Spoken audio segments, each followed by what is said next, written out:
इंसान की बर्बादी के कई कारण हो सकते हैं, लेकिन कुछ मुख्य कारण ऐसे हैं जो हर किसी को जानना चाहिए। आज इस कहानी के माध्यम से मैं आपको बताने जा रहा हूं कि इंसान की ऐसी कौन सी गलतियां होती हैं जो इंसान को बर्बाद कर देती हैं। अगर हम अपनी बर्बादी का कारण जान लें, तो हम अपने जीवन को खुशहाल बना सकते हैं। बहुत समय पहले की बात है, एक नगर में एक धनी सेठ रहा करता था। उस सेठ के पास सभी प्रकार की सुख सुविधाएं थीं, लेकिन उसके कोई संतान नहीं थी। संतान के दुख में वह हमेशा चिंतित रहता था। फिर एक दिन उसे पता चला कि उसकी पत्नी गर्भवती है। वह अपनी पत्नी का बहुत ख्याल रखता था। कुछ दिनों बाद उसके घर एक बेटे का जन्म हुआ। पुत्र जन्म से सेठ बहुत खुश हुआ। सेठ ने अपने बेटे की परवरिश में कोई कसर नहीं छोड़ी। उसका बेटा देखते ही देखते बड़ा हो गया। तब सेठ ने अपने बेटे को गुरुकुल भेजने का फैसला किया, ताकि वह पढ़ लिख कर विद्वान बन सके। गुरुकुल में वह बच्चा अच्छे से पढ़ाई करता था और अपने गुरु की सभी आज्ञाओं का पालन करता था। ऐसे में वह बच्चा धीरे धीरे वहां का सबसे होनहार छात्र बन गया।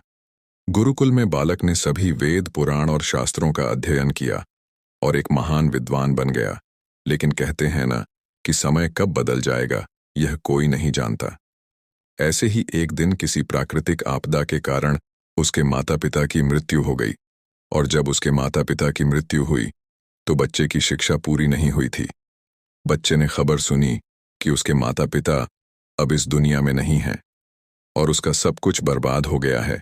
तो लड़का इस सांसारिक मोह में बह गया। इसके बाद लड़के ने कहा कि गुरुकुल से अपनी शिक्षा पूरी करने के बाद वह अपना पूरा जीवन लोगों की भलाई में बिताएगा। फिर जब बालक की शिक्षा पूरी हुई तो उसके बाद बालक साधु बन गया और वह सांसारिक चीजों से दूर हिमालय के जंगल में चला गया। अध्यापन को विश्राम देते हुए समय के साथ उनके सन्यासी की चर्चा चारों ओर होने लगी और दूर दूर से लोग उनके पास शिक्षा लेने के लिए आने लगे, और बहुत से लोग अपनी समस्याओं का समाधान पाने के लिए भी उनके पास आने लगे। वह समस्याओं का समाधान बड़ी आसानी से कर देता था, जिससे वह पूरे राज्य में प्रसिद्ध हो गया। परंतु जिस नगर में वह रहता था, वहां का राजा क्रूर व्यक्ति था। जब राजा को तपस्वी के बारे में पता चला तो उन्होंने तपस्वी से मिलने का फैसला किया। अगली सुबह राजा तपस्वी से मिलने के लिए अपने महल से निकल गया और फिर वह उसकी कुटिया की ओर गया, और वहां पहुंचकर राजा ने जब उसे साधु के रूप में देखा तो वह उसे देखता ही रह गया। उसके चेहरे पर एक अलग ही तेज था। जब वह साधु के पास पहुंचा तो उसे असीम शांति का अनुभव हुआ। साधु को प्रणाम किया और उसके पास बैठ गया और उससे बातें करने लगा। वह राजा पहली ही मुलाकात में साधु के व्यक्तित्व से इतना प्रभावित हुआ कि उसी समय से उसने अच्छाई के रास्ते पर चलने का फैसला कर लिया और मन ही मन सोचने लगा कि इतनी सी मुलाकात में यह साधु मुझे इतना बदल सकता है, तो ऐसा हमेशा रहेगा। यदि यह मेरे साथ रहे तो मेरा जीवन बदल जाएगा। और यह सोचकर राजा साधु से अपने महल में चलने का अनुरोध करने लगा। राजा का आग्रह सुनकर सन्यासी मना नहीं कर पाया और वो राजमहल चलने को तैयार हो गए। महल पहुंचकर राजा ने साधु की बहुत खातिरदारी की और उसके बाद राजा ने साधु को एक कमरे में भोजन कराया। भोजन के समय साधु ने राजा को धन्यवाद दिया और राजा से जाने की अनुमति मांगी। यह सुनकर राजा ने कहा कि आप हमारे बाग में जब तक चाहे तब तक रह सकते हैं।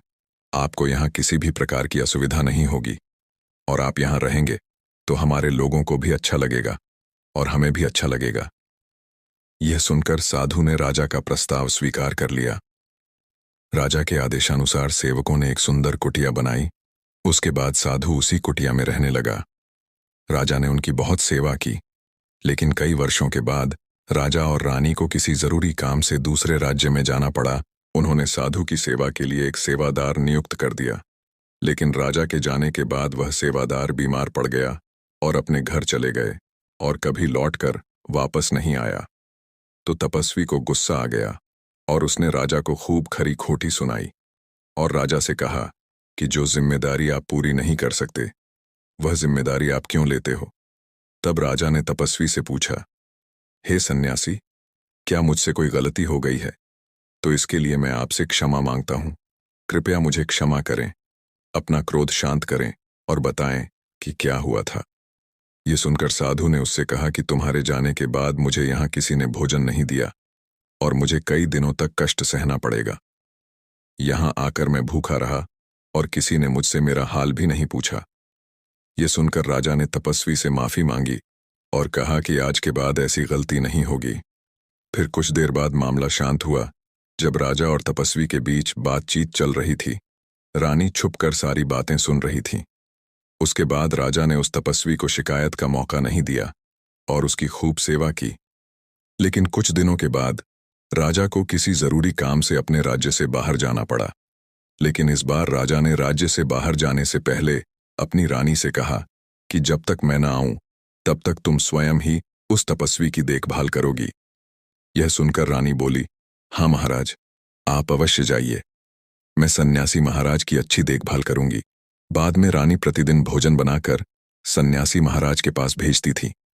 लेकिन एक दिन रानी स्नान करने चली गई और साधु को भोजन देना भूल गई। भोजन क्यों नहीं आया? इसके बाद साधु ने सोचा कि वह स्वयं महल में जाकर देखेगा कि अब तक भोजन क्यों नहीं आया, और फिर वह महल में पहुंच गया। जब वह महल के अंदर पहुंचा तो वहां उसकी नजर रानी पर पड़ी। रानी के लंबे घने काले केस जो कि उसकी कमर पर लहरा रहे थे, उसकी कजरारी आंखें जो देखने मात्र से ही घायल कर दें, उसकी हिरनी जैसी चाल। रानी के इतने सुंदर रूप को देखकर सन्यासी चकित हो गया और रानी की सुंदरता सन्यासी के मन में घर कर गई। वह वहां से बिना कुछ कहे ही अपनी कुटिया में लौट आया। सन्यासी रानी के रूप की सुंदरता को भुला ना सका और वह खाना पीना छोड़कर अपनी कुटिया में पड़ा रहा। उसने कई दिनों तक कुछ भी नहीं खाया, जिस वजह से वह बहुत कमजोर हो गया। फिर कुछ समय बाद राजा वापस लौटे और जब उसे सन्यासी की हालत का पता चला तो वह सीधे सन्यासी के पास पहुंच गए और बोले कि भगवान, क्या बात है, आपको क्या हो गया और आप इतने कमजोर कैसे हो गए? किस गहरी सोच में डूबे हो? क्या मुझसे कोई गलती हो गई है? तब साधु ने कहा, नहीं राजन, आपने कोई गलती नहीं की है। ये सुनकर राजा बोले, तो फिर क्या बात है? आप मुझे बताएं, मैं आपकी समस्या का समाधान अवश्य करूंगा। यह सुनकर तपस्वी ने राजा से कहा कि आपकी रानी की अद्भुत सुंदरता को देखकर मैं उसकी सुंदरता पर मोहित हो गया हूं और अब मैं रानी के बिना नहीं रह सकता। यह सुनकर राजा हैरान हो गया और कुछ देर सोचने के बाद राजा ने उस सन्यासी से कहा, मैं आपको रानी दे दूंगा। यह सुनकर सन्यासी बहुत प्रसन्न हुआ। फिर राजा सन्यासी को लेकर महल चले गए और जब राजा और सन्यासी महल पहुंचे तो उस दिन रानी ने अपने सबसे सुंदर वस्त्र और आभूषण पहने थे। फिर राजा रानी के पास गया। राजा ने रानी से कहा कि इस साधु की मदद करनी चाहिए, वह बहुत कमजोर स्थिति में जा चुका है और मैं नहीं चाहता कि एक बुद्धिमान व्यक्ति की हत्या का कलंक मेरे सिर पर लगे। राजा की यह बात सुनकर रानी ने राजा से पूछा कि आखिर इन सन्यासी के इस दुख का कारण क्या है। तो राजा ने रानी से कहा कि सन्यासी आपकी अद्भुत सुंदरता के दीवाने हो गए हैं। राजा की यह बात सुनकर रानी ने कहा कि राजन, आप चिंता मत करिए, अब आप सब कुछ मेरे ऊपर छोड़ दीजिए। मुझे पता है कि मुझे अब क्या करना है। आपके ऊपर ना तो सन्यासी की हत्या का पाप लगेगा और ना ही उससे मेरे पवित्र धर्म का नाश होगा। रानी की यह बात सुनकर राजा ने रानी को सन्यासी को सौंप दिया। उसके बाद सन्यासी रानी को लेकर कुटिया पर पहुंचे। जब रानी सन्यासी की कुटिया पर पहुंची, रानी ने सन्यासी से कहा कि हमें रहने के लिए घर चाहिए, हम इस झोपड़ी में नहीं रह सकते। यह सुनकर सन्यासी राजा के पास गया और राजा से बोला, हे राजन, हमें रहने के लिए घर चाहिए। सन्यासी की बात सुनकर राजा ने उनके लिए घर का प्रबंध कर दिया। फिर सन्यासी रानी को लेकर घर पहुंचा। जब रानी सन्यासी के साथ उसके घर पर पहुंची तो रानी ने सन्यासी से कहा कि यह घर तो बहुत गंदा है और इसकी हालत बहुत खराब है, मैं इस घर में नहीं रह सकती। यह सुनकर सन्यासी फिर से राजा के पास गया और बोला, राजन, जो आपने हमें घर दिया है उस घर की हालत बहुत खराब है।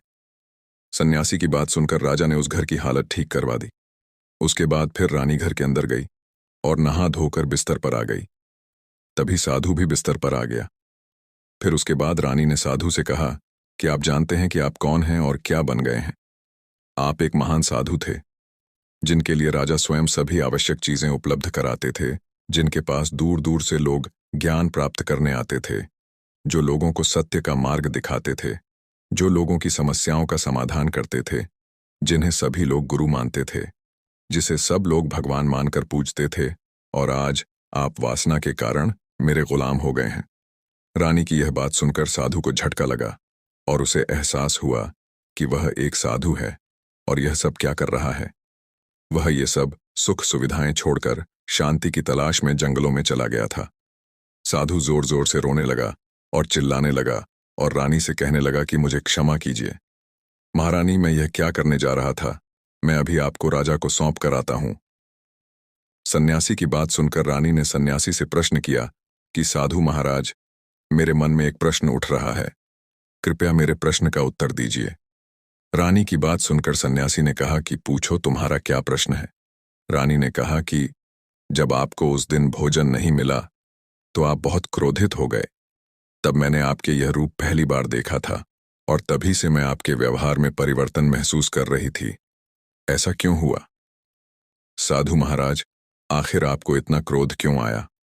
रानी की बात सुनकर सन्यासी ने रानी को समझाया कि जब मैं जंगल में था तो मुझे समय पर भोजन भी नहीं मिलता था, लेकिन जब मैं महल में आया तो महल में आने के बाद मुझे सारी सुख सुविधाएं मिली और फिर मैं इन सभी सुख सुविधाओं के मोह में फंस गया और मुझे इसके प्रति लगाव उत्पन्न हो गया और फिर मुझे इसको पाने का लालच उत्पन्न हो गया और जब मुझे यह नहीं मिला तो मेरे अंदर क्रोध उत्पन्न हुआ। फिर सन्यासी ने कहा कि महारानी, सच तो यह है कि अगर इच्छा पूरी नहीं हो तो क्रोध उत्पन्न होता है और अगर इच्छा पूरी हो जाए तो लालच बन जाती है। सन्यासी ने रानी से कहा, यह इच्छा की पूर्ति ही मुझे वासना के द्वार तक लेकर आई है और मैं आपके प्रति आकर्षित हो गया। इसके बाद वो सन्यासी रानी को लेकर राजा के पास गया और बोला कि राजन, मुझे क्षमा कर दीजिए, मुझे अपनी गलती का एहसास हो गया है। यह लो आपकी रानी, मुझे यह सब नहीं चाहिए। मैं अपनी इच्छा से वशीभूत होकर यह गलत कार्य करने जा रहा था और अपने जीवन को बर्बाद कर रहा था, लेकिन अब मुझे सब कुछ समझ आ गया है। उसके बाद उस सन्यासी ने कहा कि हे राजन, मनुष्य की बर्बादी का कारण उसकी 4 आदतें बनती हैं और दुनिया में हर एक व्यक्ति के अंदर यह 4 अवगुण होते हैं, लेकिन जो व्यक्ति इन पर नियंत्रण कर लेता है वह दुख और परेशानियों से बच जाता है। वहीं जो व्यक्ति इन चारों दोषों पर नियंत्रण नहीं कर पाता है वो बर्बाद होने की कगार पर पहुंच जाता है। ये सुनकर राजा ने कहा कि महाराज, आप मुझे वो 4 आदतें बताइए जिससे कि मनुष्य की बर्बादी हो जाती है। फिर सन्यासी ने राजा को मनुष्य को बर्बाद करने वाली आदतों के बारे में बताया कि हे राजन, मनुष्य को बर्बाद करने वाली पहली आदत है इच्छा, क्योंकि इच्छा ही दुनिया में हर एक व्यक्ति के अंदर सबसे पहला अवगुण होती है। और जो व्यक्ति अपनी इच्छाओं को नियंत्रण में नहीं रख पाता है वह जीवन के किसी भी क्षेत्र में सफल नहीं हो पाता है, क्योंकि जैसे ही उसकी एक इच्छा पूरी होती है वह दूसरी की ओर बढ़ाने लगता है और दूसरी पूरी होती है तो तीसरी इच्छा उसके मन में जागृत हो जाती है और फिर ऐसे करते करते इच्छाओं पर नियंत्रण न होने के कारण इसी जाल में उलझा रहता है और दुखी रहता है। इसीलिए राजन, जब हम इच्छाओं पर नियंत्रण पा लेते हैं तो हम हमारे मन पर भी नियंत्रण पा लेते हैं और जब हमारा मन हमारे वश में होता है तो हमें सुख प्राप्ति होती है। फिर जो हम चाहते हैं वही हमारे साथ होता है। फिर सन्यासी कहता है कि हे राजन, मनुष्य को बर्बाद करने वाली दूसरी आदत है वासना। हे राजन, वासना का जन्म हमारे मन में उठने वाली इच्छाओं से होता है। जिस प्रकार इच्छा का कोई अंत नहीं होता, उसी प्रकार मनुष्य वासना के जाल में फंसता ही चला जाता है। वासना से वशीभूत होकर मनुष्यों को कुछ भी नजर नहीं आता है। आज तक जितनी भी लड़ाइयां हुई हैं उनका सबसे बड़ा कारण स्त्री को पाने की इच्छा ही रही है। स्त्री के प्रेम में वशीभूत होकर राजा महाराजाओं ने आज से पहले बहुत सारे युद्ध किए हैं। रावण भी संसार का सबसे बुद्धिमान व्यक्ति था, लेकिन उसने भी माता सीता की सुंदरता के जाल में फंसकर अपना सब कुछ बर्बाद कर लिया। उसकी मृत्यु का कारण एक स्त्री ही बनी थी। कई राजा महाराजा तो युद्ध में इसलिए हार गए क्योंकि वो लोग स्त्रियों से रासलीला रचाने में ही रह गए। ईश्वर ने तो स्त्री की उत्पत्ति इस संसार को बढ़ाने के लिए की है, लेकिन आजकल लोगों ने इसे अपनी वासना बना लिया है, अपने मनोरंजन का साधन समझने लगे हैं। और जब उन्हें अपना यह मनोरंजन नहीं मिलता तो वो पागल हो जाते हैं और न जाने क्या क्या कर बैठते हैं। इसीलिए हे राजन, जितना हो सके उतना वासना से दूर रहना चाहिए। फिर सन्यासी कहता है कि हे राजन, मनुष्यों को बर्बाद करने वाली तीसरी आदत है क्रोध। क्योंकि जब मनुष्य की वासना की पूर्ति नहीं होती है तो उसके अंदर क्रोध उत्पन्न हो जाता है, और जब व्यक्ति को क्रोध आता है तो उसे खुद पर उसका नियंत्रण नहीं होता है, और फिर वो क्रोध में आकर कई गलत निर्णय ले लेता है। वो दूसरों को भला बुरा कह देता है, गालियां निकाल देता है, और जब उनका क्रोध शांत होता है तो उन्हें अपनी गलती का एहसास हो है, लेकिन तब तक तो सब कुछ बर्बाद हो चुका होता है। क्रोध के कारण मनुष्य के कई बने बनाए काम भी बिगड़ जाते हैं। जब मनुष्य के भीतर क्रोध उत्पन्न होता है तो वो अंदर से बहुत कमजोर हो जाता है, और एक कमजोर मनुष्य कुछ भी नहीं कर सकता है, उसे कभी भी सफलता हासिल नहीं हो सकती। क्रोध हमारे भीतर तनाव को उत्पन्न करता है, और अगर एक बार हम तनाव में चले गए तो हमारा पूरा जीवन बर्बाद हो जाता है। फिर सन्यासी कहता है कि हे राजन, मनुष्य को बर्बाद करने वाली चौथी आदत है लालच। हे राजन, लालच का फल सदैव बुरा होता है। लालच में पड़कर हम बहुत से लोगों का बुरा कर देते हैं। हर मनुष्य के जीवन में कभी न कभी ऐसे लालच अवश्य आते हैं जब वह लालच कर बैठता है, और अधिक पाने की लालसा में वह कुछ ऐसा कर बैठता है जिससे जो उसके पास था वह उसे भी गवा देता है। क्योंकि जैसे ही व्यक्ति की एक इच्छा पूरी होती है, उसका लालच बढ़ जाता है और उसके मन में और कई इच्छाएं जन्म लेने लगती हैं। जो व्यक्ति लालच करता है वह कामयाबी से कोसों दूर रहता है। अगर हम समय रहते ही लालच को त्याग दें और उसके जाल में ना फंसे तो हम एक सफल व्यक्ति अवश्य बन सकते हैं। फिर अंत में सन्यासी राजा से कहता है कि हे राजन, अगर मनुष्य चारों आदतों को छोड़ देता है तो उसे जीवन में सफल होने से कोई नहीं रोक सकता। जो इन आदतों को नहीं छोड़ता है उसे जीवन में बर्बाद होने से कोई रोक नहीं सकता। मैं एक सन्यासी होकर इसके जाल में फंस गया था, तो सामान्य मनुष्य तो इससे बच नहीं सकता। इसीलिए हे राजन, मनुष्य को इन आदतों से हमेशा बचना चाहिए।